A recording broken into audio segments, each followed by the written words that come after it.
Hi. What are some of the challenges the assistants have faced in getting so many new people up to speed? And has there been one assistant that's taken the lead on that? Assistants, they get paid out the yin yang. They're free meals, free flights, free hotels. Come on. New guys come in, they say hi, and they go to work. No big deal. Coach LaMarcus and Patty settled in well in Brooklyn. Yeah. What's special about coaching those two? Oh, my.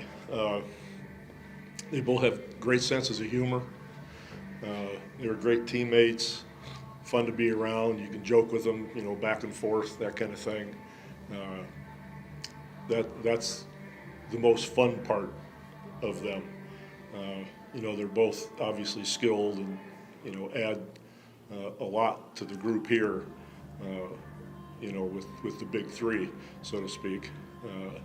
So they're fitting in really well, and I'm sure they've been welcomed wonderfully.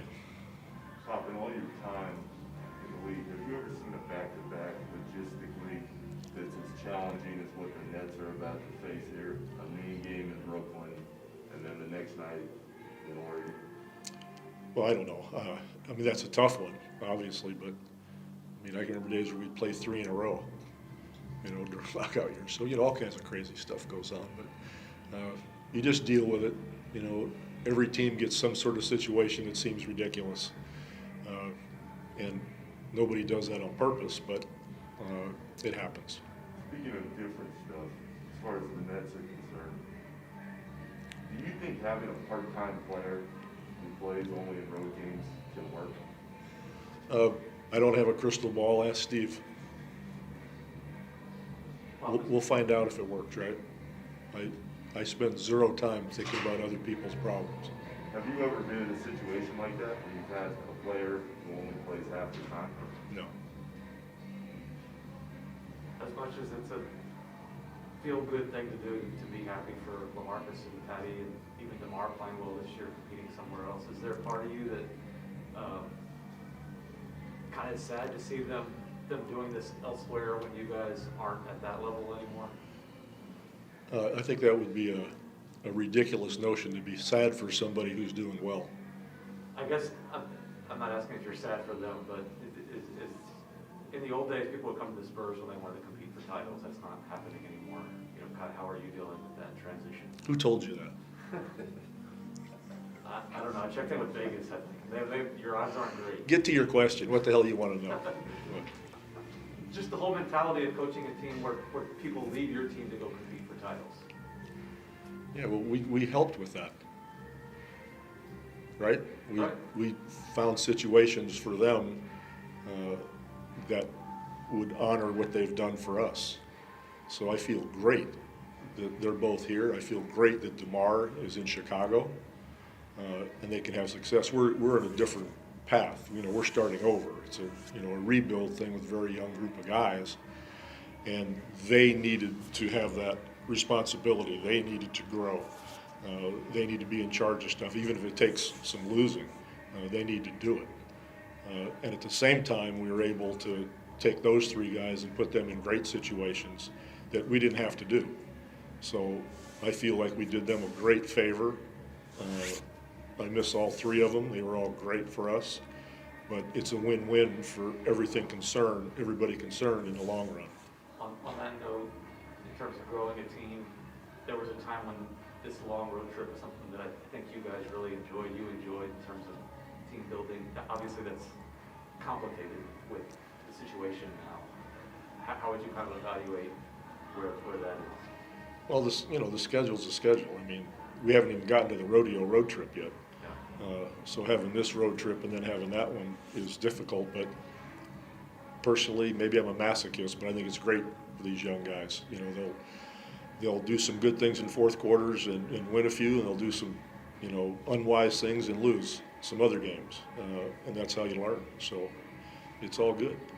Are you still enjoying New York at the time of not being able to? Not as much as usual, just like I'm sure New Yorkers aren't enjoying it as much as usual. So, but it's been fun to be here. It always is. You guys had this game moved as well. It's supposed to be a night game. What guys coming in and out, would you have used like a practice time this morning, or does it? Yeah, we would. That's the thing that hurts us more than anything. With a young team, you need all the shoot-arounds, you need the practices when you can get them to create those habits and get that consistency. So it hurts a young team more than an experienced team, obviously. But you deal with what you have. Does it make it kind of less fun for you? I mean, if you're not winning anymore the way you used to, I imagine the teaching part would be the second most fun thing, or maybe the most fun thing. Yeah, I never got too excited about the winning, and I never got too down about any losses. That was never. You'd rather win than lose, but it was never really the priority in how you lived your life or conducted yourself. We enjoyed the teaching, the camaraderie as much as anything. The airplanes, the buses, being with a great group of guys. This group entails or requires more teaching, but with COVID, we're having a hard time finding those moments to be able to do that. So I'd say frustrating is a word that applies. But being able to have a group that's hungry and you can teach is a different kind of enjoyment than watching Timmy help us win, because he never listened to me anyway. He just did what he wanted to do. So I didn't have to do a whole lot. I just came. I had a front row seat.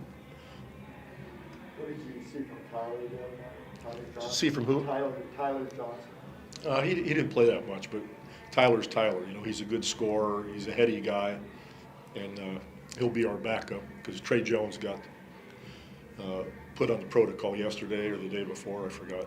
So he'll be there. Is it pretty impressive how DeJounte just came out of that 5 games off? Yeah, I was pretty surprised. He's really played all-star caliber basketball this season. Unfortunately, we haven't won enough for him to be considered like other guys probably. But he's got about 6 triple doubles, and when he's not there, we're in trouble. So for him to come back that quickly was surprising for sure. On a broader note, what does it mean to the league to get Klay Thompson back? Well, it's another big thrill for the fans. I don't mean just Golden State. The league is about players. It's about talent. It's about show.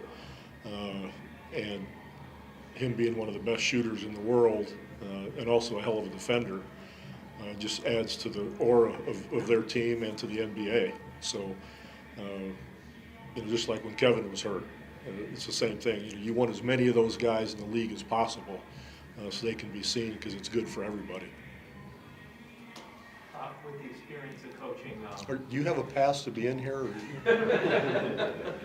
Because this is the real media I here. know, but they heard that you were going to be here, so they said, all right, well, Yeah. What's up? With the experience of coaching Kevin with the Olympic team, what stood out most to you just about coaching him through the Olympics? Well, I could go to the common denominator. No Kevin, no gold. That's the most simplistic and an honest statement one can make. But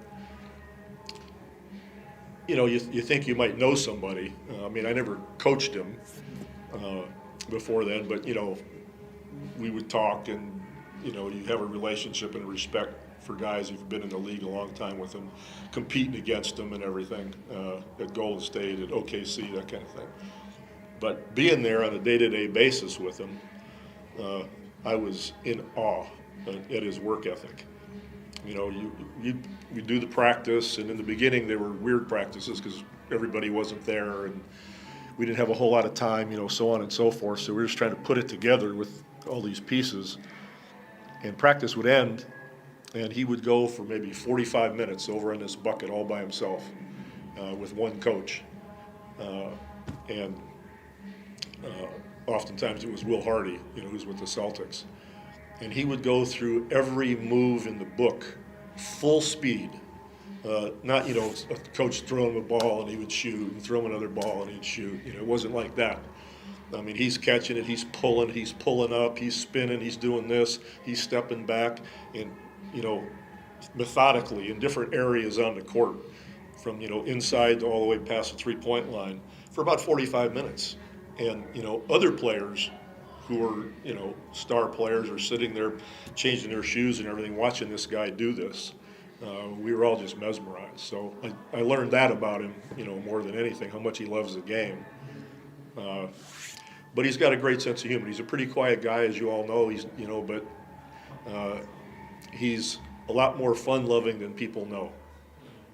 He just doesn't show it all the time. Who carried you more, Timmy or Kevin? Did you ask me if I carried his bags? I did. Who did what? I'm just saying, who carried you more? Who made you look smarter, Kevin or Timmy? Well, that's like, you know, which one of your children you're going to save, you know, that kind of thing. I was fortunate to be around both of them, but, you know, the whole group in Tokyo was great. And just think about how people accepted roles. I mean, you know, people like Damian Lillard and Devin Booker, are you kidding me? You know, they're used to shooting 20, 25 times a game, and they're going to shoot 5 times or 6 times as we developed who was, you know, the go-to guys and what the roles are and all that kind of thing. And they all filled their roles. There was never any kind of, whatever the word is, animosity or apprehension about who did what on the team. Everybody knew that, you know, we were going to be going to Kevin, we were going to be going to Jason Tatum, and everybody had to fill in, and they did. They did a great job, whether it was running the floor and creating pace like Booker did. Dame at times is fronting the post. He doesn't do that in Portland. But we asked him to do it because we needed to do it for a variety of reasons, and he did it. And Kevin set the tone for all that because he is so coachable and because he's such a smart player. Everybody just fell in line around him. And that's why I say, you know, no Kevin, no goal. But he's done that every time. I mean, every time at the Olympics, he's been the guy. So it's not like it's a surprise.